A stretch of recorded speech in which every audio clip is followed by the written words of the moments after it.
भैया उपेंद्र कुशवाहा तो उस समय भी कहा था जिसमें विदेश दौरा की बात एक बार और आई थी। उपेंद्र कुशवाहा सक्षम नहीं है व्यक्तिगत रूप से कि इतना पैसा खर्च करके विदेश जाए। और आप ही में से कोई मित्र अगर कह दे कि हम चल रहे हैं विदेश, टिकट कटा दे रहे चलिए, तो गए हम, इसमें कहाँ कोई अपराध हो गया। कोई साथी कह रहा है कि हम चल रहे हैं विदेश, आपको भी घुमा देंगे, हम गए, तो यह बात कहीं से अपराध की श्रेणी में आ गया।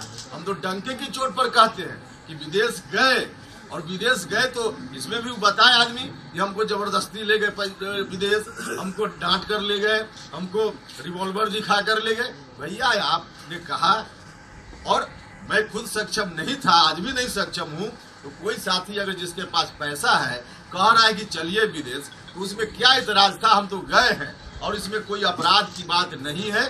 भ्रष्टाचार का तो दूर दूर तक कोई सवाल ही नहीं उठता है। आप सब लोगों को मालूम है, मीडिया के बंधुओं, कि टिकट का अभी फैसला ही नहीं हुआ। महागठबंधन में कौन व्यक्ति कहाँ कौन सीट कौन पार्टी लड़े, यह भी फैसला नहीं हुआ। यह फैसला हो जाएगा, उसके बाद पार्टी तय करेगी कि कहां से किसको उम्मीदवार बनाना है। अभी तक ऐसा कुछ भी फैसला ही नहीं हुआ, तो फिर टिकट बेचने की बात कहाँ आ गई।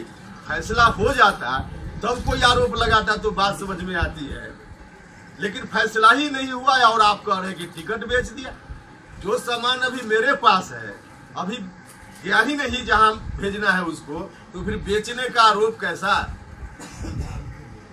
तो हम इसके माध्यम से यही कहना चाहते हैं कि टिकट बेचने के मामले में जब फैसला ही नहीं, तो टिकट बेचने का आरोप गलत है। दूसरा, इन्होंने कहा कि एक डील हुआ किसी व्यक्ति के साथ, और एक एसआर ग्रुप या एसएसआर ग्रुप क्या है जिसकी बात कर रहे हैं, उसमें कोई समरुइया है, उनसे मुलाकात हुई इनकी, और मुलाकात के बाद डील हुई, और उस डील के आधार पर तय हुआ।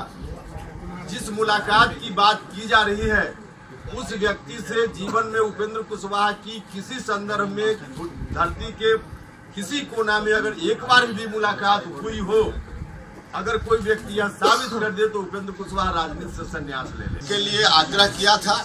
दबाव तो उपेंद्र कुशवाहा के ऊपर किसी का चल ही नहीं सकता है।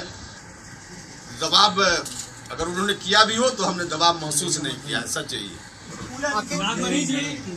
नागमणि जी आपको मुख्यमंत्री बना रहे थे और आज इतने बड़े विरोधी निकले। माफ कीजिएगा, जो बात अभी सवाल है उस पर हम जवाब देंगे। हम बात इशारे पर आपकी छवि खराब करने की कोशिश की जा रही है। नाम लेंगे?